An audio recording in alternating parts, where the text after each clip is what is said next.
Yo, what is up, Kings? I hope all is well.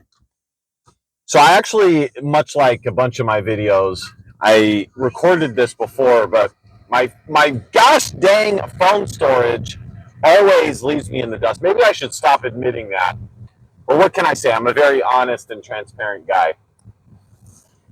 So, I made a video, and we're going to talk about it again. There was over the weekend, I believe it was the weekend, there was a major political event, a couple of major political events. I think there was Turning Point and there was AFPAC, America First. And it really, I saw some of the clips, especially from America First. The long and the short of it is they had an event planned to be in Detroit as they try to commonly be in the same location as CPAC or Turning Point. The last couple of years, it's been CPAC. This year, it was Turning Point because Turning Point has become bigger than CPAC. They like to be directly in competition with those organizations. And, Turning Point, love them or hate them, have done a great job, has done a great job of appealing to college campuses, more milk toast conservatives, more mainstream conservatives. CPAC, of course, is the old school conservative neocon PAC committee or whatever the fuck you want to call it.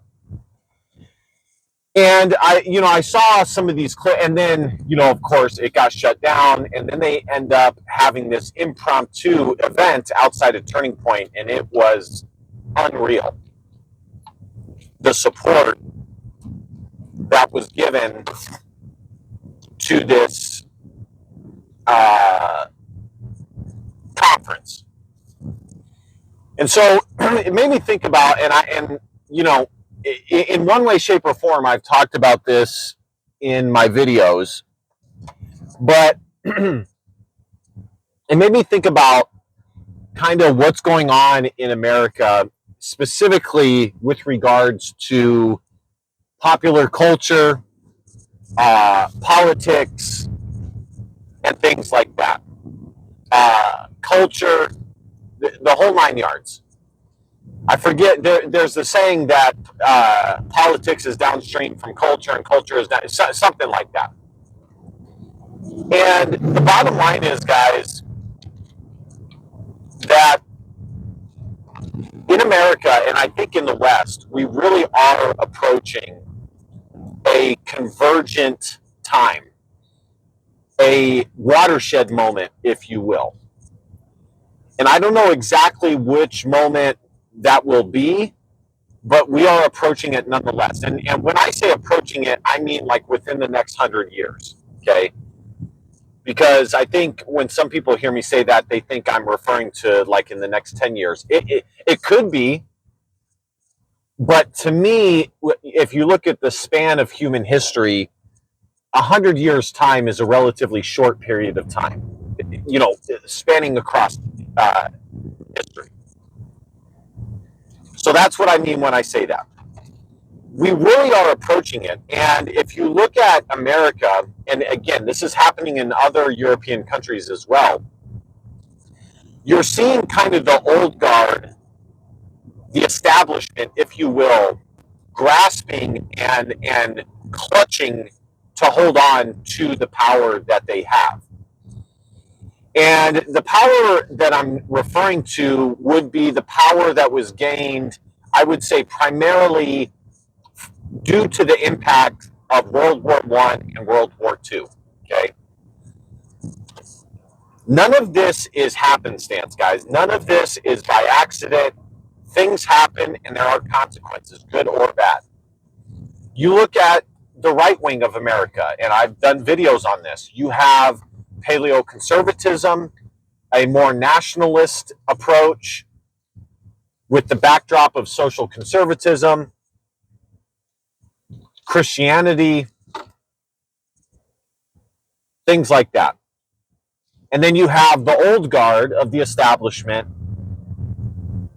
And then on the left wing side of things, you have the same thing, but just in the opposite direction. You have socialism, and you have these younger generations, the Antifas, who are grasping for power as well within the left side of politics. And within this, you see the old guard placating in certain circumstances, giving ground when they can for things that may not hurt them too much in the short term. And you do see as a whole a kind of back and forth. Like, for example, case in point, on the left wing side of things, you have the Squad. Okay. The Squad is a direct result of feminism within the Democratic Party.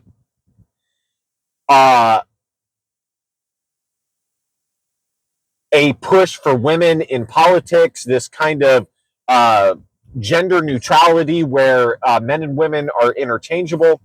And you're really seeing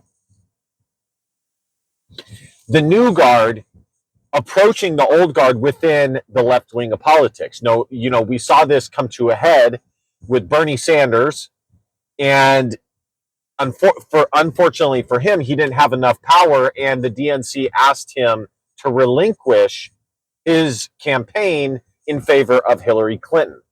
Okay, that was a perfect example of the power that the old guard still has, while also illustrating the new power, or the power that the younger generations are trying to grasp. And with the Squad, you have these four immigrant-born, nationalized women whose ancestors are from other countries. And I get it. Almost all Americans have ancestors from other countries, but I mean like within 1 or 2 generations, okay? Islamic for Ilhan Omar, and then you have Latino for Ocasio-Cortez, okay? So you really see this jockeying for position going on. And then on the outside looking in, you have the anarcho-capitalists, the more libertarian individuals that are not full-blown liberals, but they also are not Christian conservatives. Okay, and they're jockeying for position as well. And so it really is an interesting time to be alive. And, I saw this video or some of the clips from AFPAC, and it really made me think about this. There is some major passion going on in politics right now. There's major passion and excitement, because ultimately at the heart of this is people want change. The status quo is no longer enough. What is needs to not be. The old guard really is running out of time in real time, and we're seeing their efforts kind of start to ring hollow on both sides of the political aisle.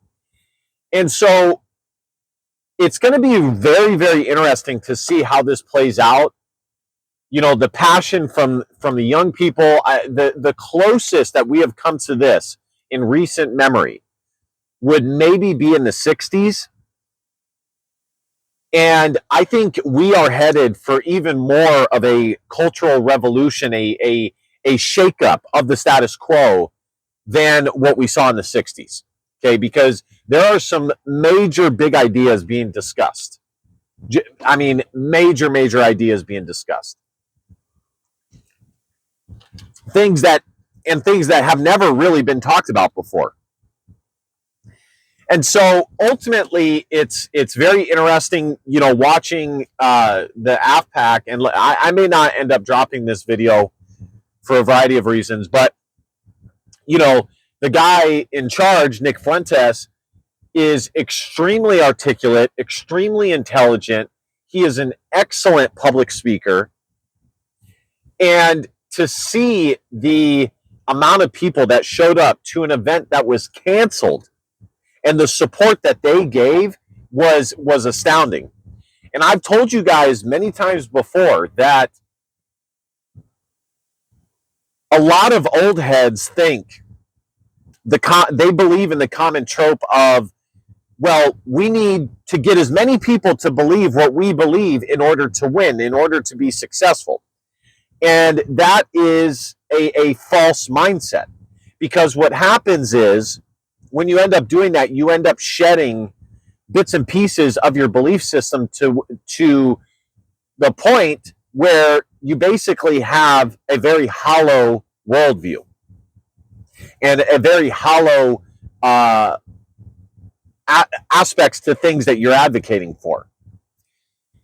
At the end of the day, all you need to really see substantial change is enough motivated individuals, and it definitely can be a small group of individuals that are intelligent, motivated, passionate for change, and it can be done. It can be done. The biggest movements that we've seen in European history and American history have been done by smaller groups. You know, for example, feminism was not a popular idea. It was by and large unpopular at the time. That is the misconception that a lot of people ask us to buy into, like that everybody wanted feminism, everybody believed it. No, not everybody did.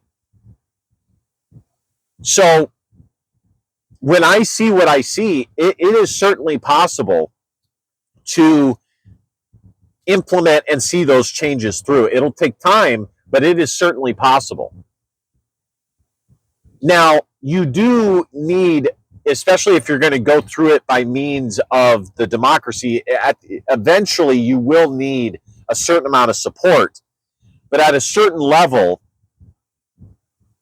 and I think I talked about this in a recent video, NPCs will go along with whatever the status quo is. Whoever is yelling loud enough, if it becomes enough of a strong idea, then NPCs will just go along with it. And at the end of the day, all you need is that initial small group of people, like-minded individuals that are passionate, excited, and intelligent and ready for change. All right, guys, let me know what you guys think in the comment section. Last but not least, DBAP, don't be a pussy alone. Facts or feelings, because your feelings don't matter. I love you, Kings. I may do a part 2 for this. We'll see. We'll see. And Christ is King. Peace. Don't be a pussy, Willow. Christ is King. Peace.